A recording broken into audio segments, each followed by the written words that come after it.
till you kiss me.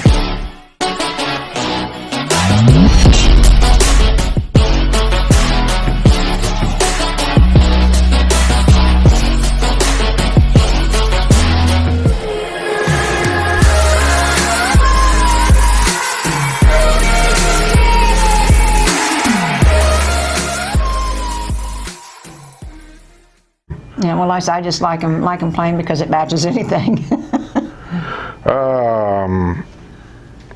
Sebastian Giuliana says, "Hi Sue, as most people, I'm very interested in the average monthly cost of living in the villages, such as electricity." We covered that. Mm-hmm. By the way, our house is about 1,600 square feet too for that electric bill. You get a bigger house, I'm sure your electric bill will go up. Home insurance. Our homeowner's insurance is actually cheaper than what it was up north. Do we have a replacement? I forget all the... I don't know what kind of insurance I even have. But, usually we have full replacement, which means that it covers the construction of the house, no matter what it costs. And we also have sinkhole insurance. I have sinkhole insurance. Well, we have that too. Well, yeah, but that comes with every policy. That comes with every policy. Yeah, I've covered that in my videos that apparently nobody else watches. But yeah, when you buy a house, I don't care if it's new or used, you get insurance on the house. It's a Florida law. Catastrophic ground collapse insurance comes with that policy. But for that to be any good, your home has to be condemned. Right. I've explained that in my videos that they should have watched.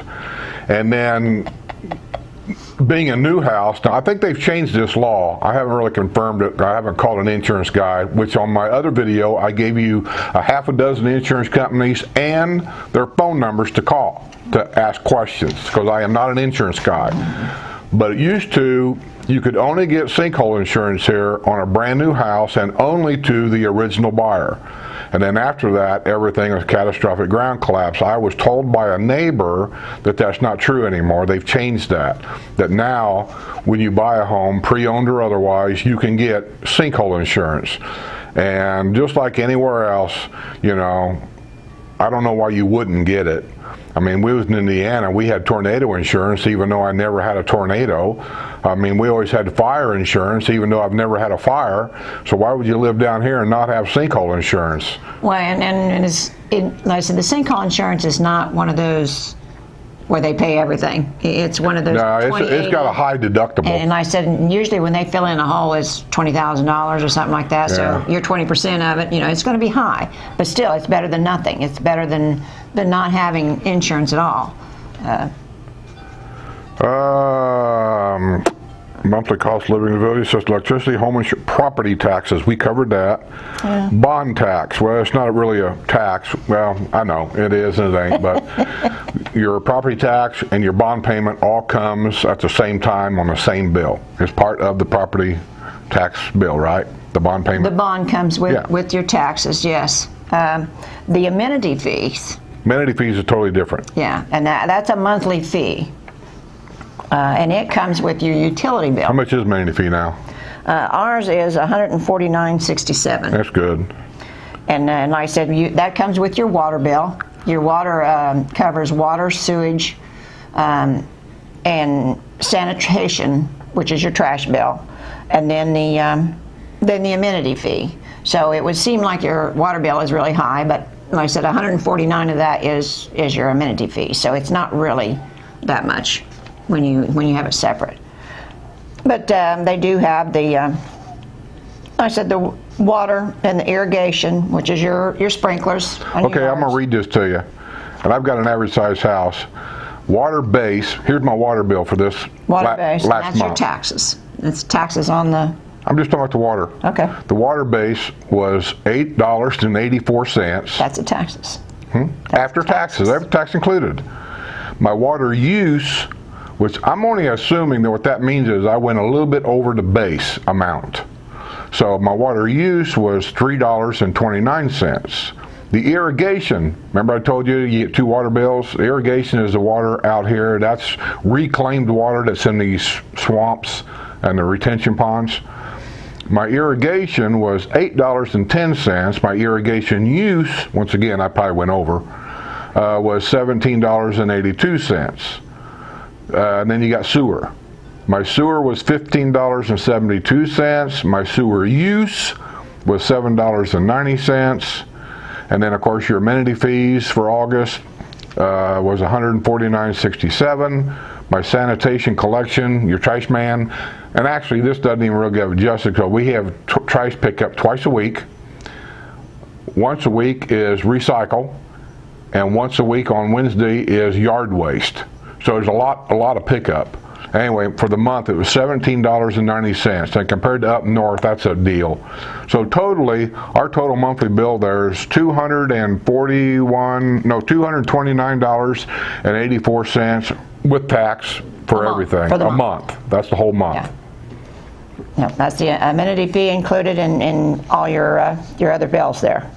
But like I said, that's how it will come. It will come monthly with your water bill.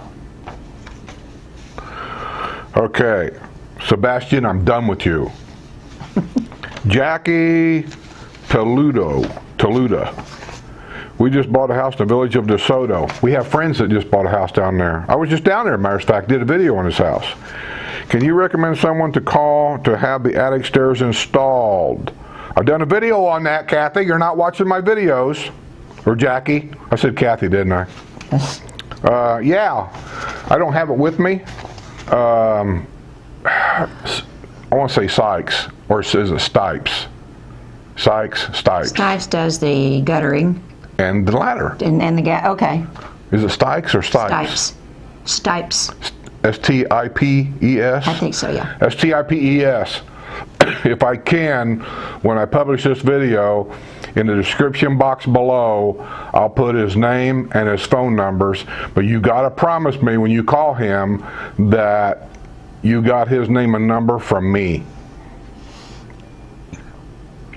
And that's for the attic stairs, right? Well, gutters and attic. If you don't have gutters, I recommend getting them. He'll put 6-inch gutters. Have them gutters. He puts on 6-inch gutters, downspouts, the whole shebang. And when I had mine done, and I'm sure his prices hadn't changed that much because he's in high demand, it was $1 a foot.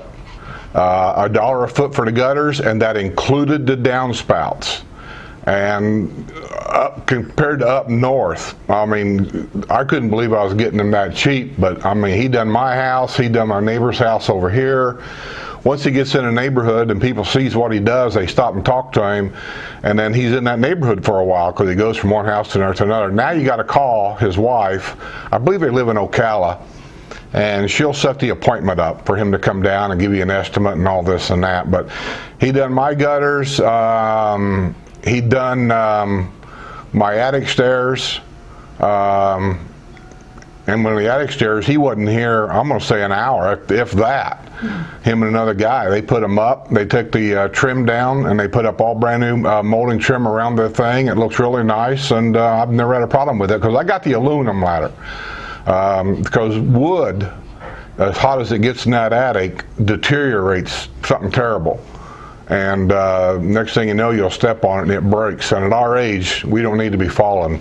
So I got the aluminum ladder. I paid the extra money. And for mine, the ladder and everything, I believe, was $169.95, 170 bucks.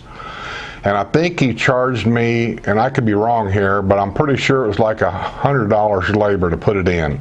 That sounds like a lot, but I didn't want to do it. And it saved you. Yeah, I mean, it would have took me all day to do it by myself, and for them guys to come here and do it in an hour, $100, in, out, done. And so that's what we did. So yeah, I recommend him. He's a good kid. He works hard. He's got some kids that work with him. I say kid. He's probably in his 30s. So he's young, you know, and he does a good job. He's real nice. He's real friendly. And they clean up. And they clean up very well. Yeah. So that's who I would recommend. Is he the cheapest guy around? I don't know. All I know is he done me a great job. He's a nice kid. He's trustworthy, and that's who I would recommend. Now I got to find these questions again. So where was we at? Who was we with? Let me see. Oh, attic stairs right there. I see it right here. Sue, thank you for the lady's point of view. Could you give addresses for the consignment shops? Not on this video. There's a lot of, but I will tell you one thing. Where's my tea? I don't know. You probably left it where you. In some of the stores, well, the stores in Ocala, anyhow, they have this little booklet. It's called the Resale Shopper, and it tells you all the. You continue to talk, because I'm going to go get my tea. Okay, I can do that. It tells you all of the resale stores in Ocala, and it's a nice booklet, and they put it out. I think it's free every month.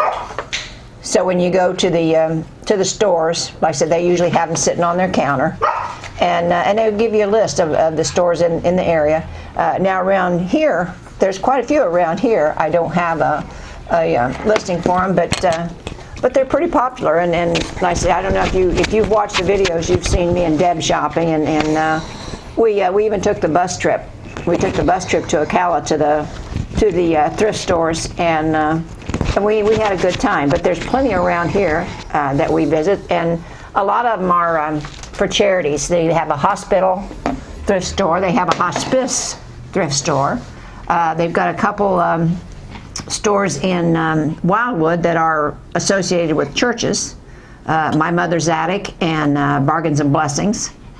Those are thrift stores, church thrift stores. Then they have Bargains and Treasures on just off of 466, which is a consignment store.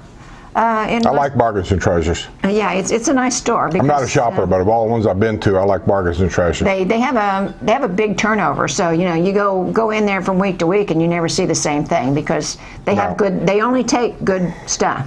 They don't take trash. I've said on other videos, if you go to Bargains and Treasures and you see something you like, get your checkbook out, get ready to put a deposit, a hold on it, or something right then, right now, because tomorrow when you go back, it may not be there. Yeah, I've made that mistake a time or two, so I know better now. But as far as giving you addresses of all these stores, I know where they're at.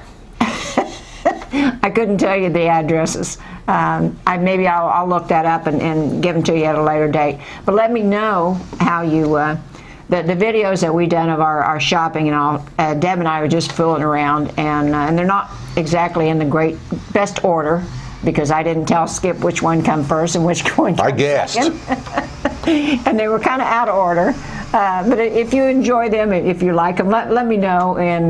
And I said, otherwise we won't bore you with any more of them. But we have a good time. And I said, that's what we spend our time. The guys like to golf and drink beer. And then I said, we like to shop. And I said, we're not big spenders, but we like to look. And I know I'm not the only woman out there that does that. So let me know if you like those videos, if you want to see any more of them. And I said, we'll consider every time we go shopping doing one. SMCPP50. I should know your name by now, because I see your YouTube name all the time. I just don't. It says, question for Sue. What are the average monthly housing costs, including maintenance costs, lawn care, insect control? Well, we've already been across the housing costs. Lawn care, insect control here is free, because I do it. I don't hire nobody. I'm young enough that I still mow my grass. I still spray around the house for insects, that get in the house. I don't spray all the flower beds, because I don't want to kill the geckos. I kind of like having them around. And when you spray insect killer in your flower beds and everything else, not only are you killing the insects that they live on, but I've seen a lot of dead ones laying around for no good reason, so I don't do that.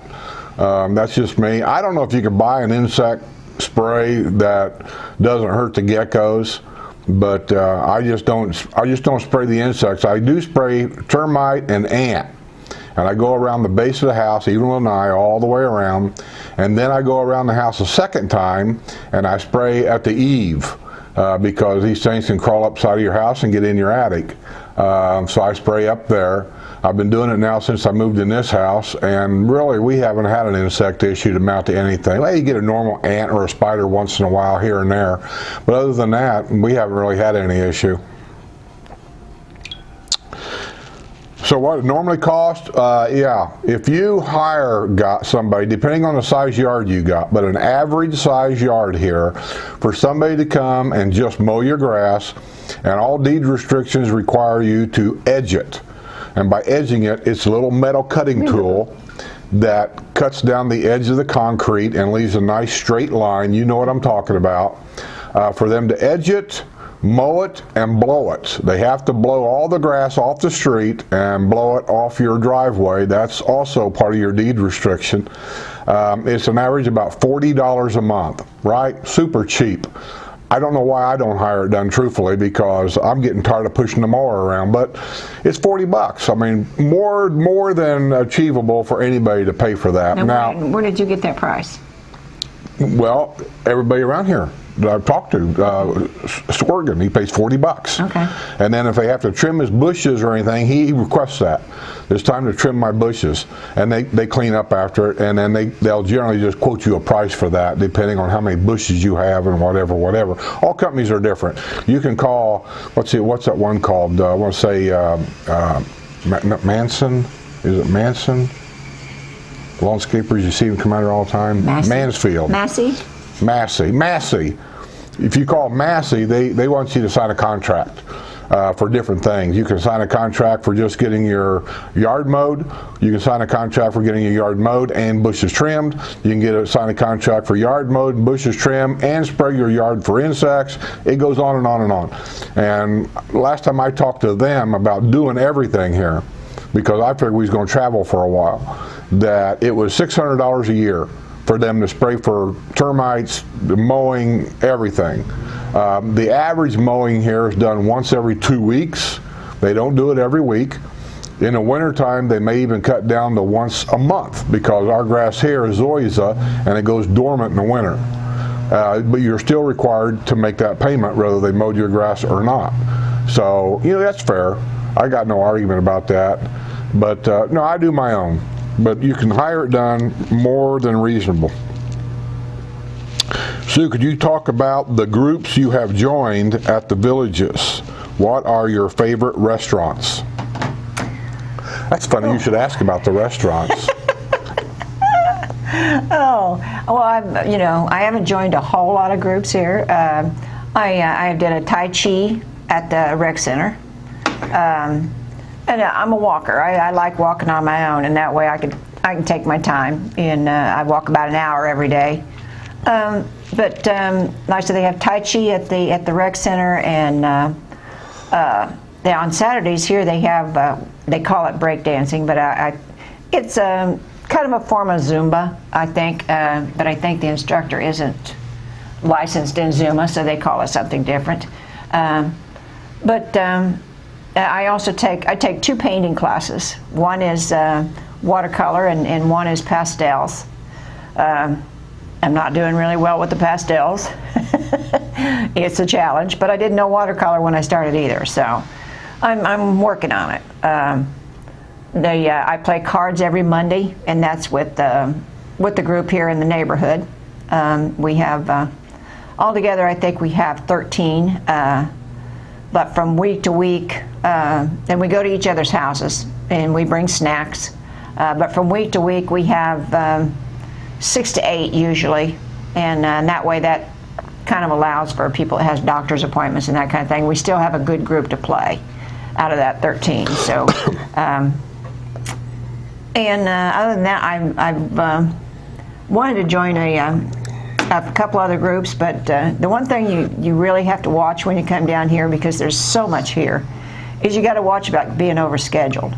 And I've done that a time or two, and I've always said that. I asked some lady once if she wanted to go to lunch, one of my neighbors, and she said, let me check my calendar. Now, I thought, I am never going to get to where I can't just go to lunch without checking my calendar, but I've done it a time or two. So you got to watch about getting over scheduled because they've just got so many things that I want to do down here that I never had a chance to do. You know, eventually I'll get to it. But that's some of the groups that I have joined and love every one of them. I hate missing a one. But like I said, there's some things on my list that I haven't got to yet. Some other questions. We're going to get going here. So, average cost of homeowners insurance, we covered it. What are the do's and don'ts for renting out your property? Well, that's going to get into too long of a conversation. I'll just say one of the don'ts, and this is just my personal preference, don't rent out to anybody that's not age appropriate for this area. We are a retirement community. I'm not interested in having some 20-some-year-old kid living next door to me. And I think you ought to have respect for your neighbors for that. Now, that's just the way I see it, and I really don't care who likes that or who don't like that. So just rent out to age-appropriate people, and you ain't going to have any problem. And there are exceptions around the holidays when they have family in. You know, your house won't hold everybody. I just remember next door when he rented that house over here for the holidays, and a lady had a boy that stood out here in this driveway 24 hours a day bouncing a ball. And I couldn't sit in my own lanai without listening to this ball all day long. You know, and I didn't move down here for that. I know, I'm an old fuddy-duddy, but that's just the way I see it. One thing you don't want to do when you're renting your property is if you're going to rent it out seasonal, or there's long-term rents and you got seasonal rents. I was a seasonal renter, January, February, March, April. Those were my top 4 months and then that's pretty much it for the rest of the year. Well, no, October. The guy from England flew in from October and he rented it for that month. But I never rented it out for a week or two. It was either a whole month or nothing. That stopped a lot of problems with kids right there. And the other thing you don't want to do is don't let them stay in your house and then pay you at the end of that month. Because these people come from all over the world, and if they don't pay you, what are you going to do? So I got my money 45 days before occupancy, or they never got the combination to the key box to get in the house. Another thing you don't want to do is, and this is just my opinion, I wouldn't trust a neighbor to keep an eye on my house with renters. Hire a professional home watch person. That's what they do. They know what they're looking for. And those are the ones that you can ask them to do things without feeling guilty because you're paying that guy to do that. Your neighbor, probably you're not paying.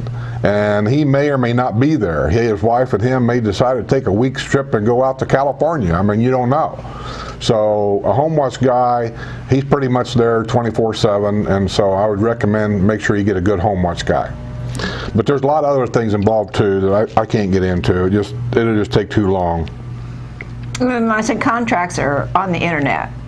There's all kinds of contracts on there, and I think Home Depot and Staples, I think they actually sell a pad that has a contract already printed, if I'm not mistaken.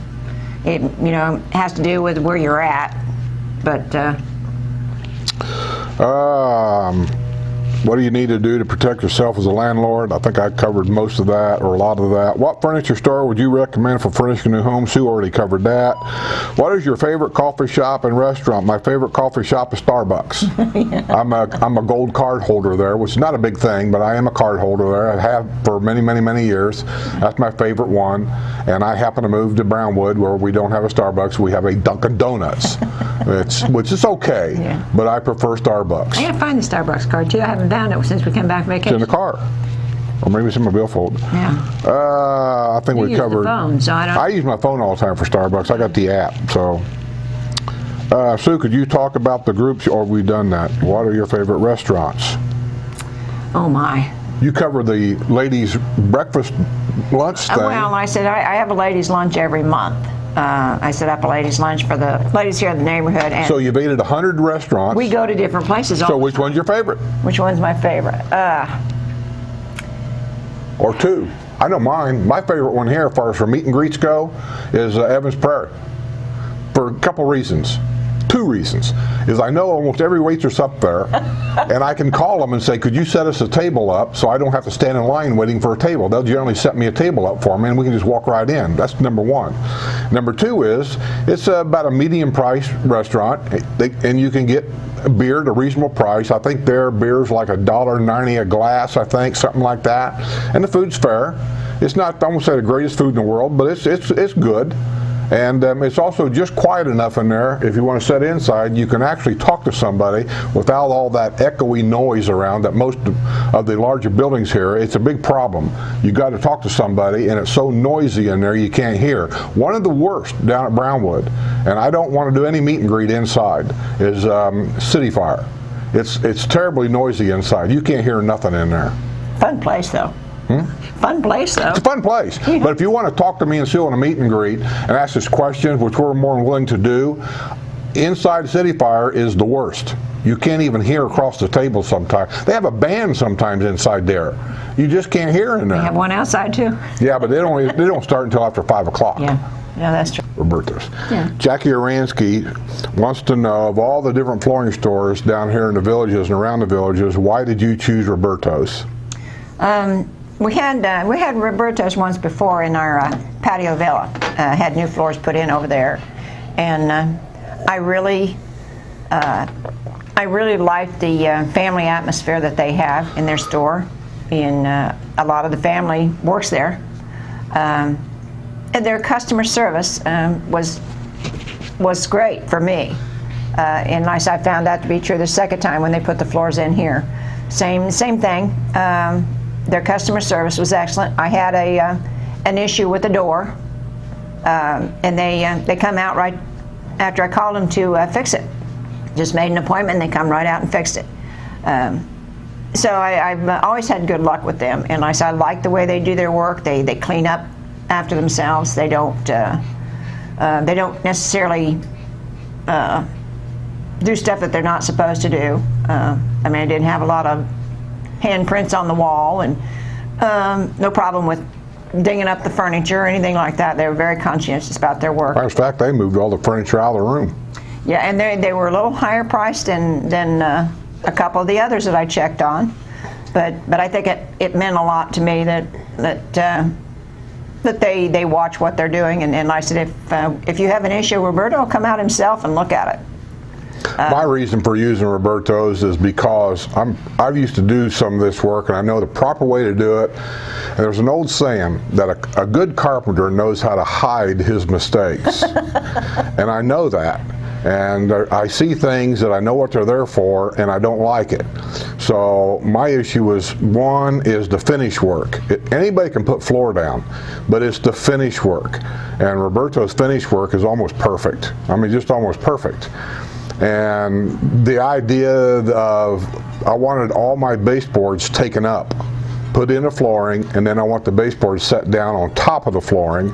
Where a lot of furniture or flooring companies, what they'll do is they run the flooring up to the baseboard, and then to hide their mistake, they take this quarter round and they want to nail it to the floor to go around the edge, and that's exactly what that quarter round's for, and I don't like it at all, and I didn't want that. Well, Roberto's, they charge you a little extra, but he's sure, we'll do that. And not only do they put it back down on there, but they go around. In Florida, they caulk everything.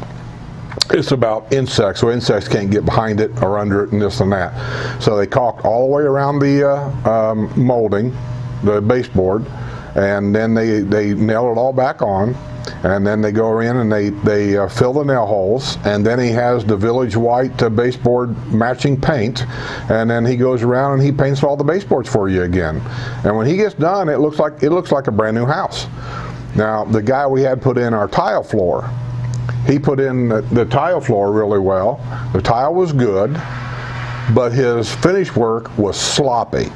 And I wouldn't recommend these people. I sent an email to the company advising them as how sloppy his work was. We had grout on the wall. I could go on, but his work was just sloppy. So, but the tile work was good.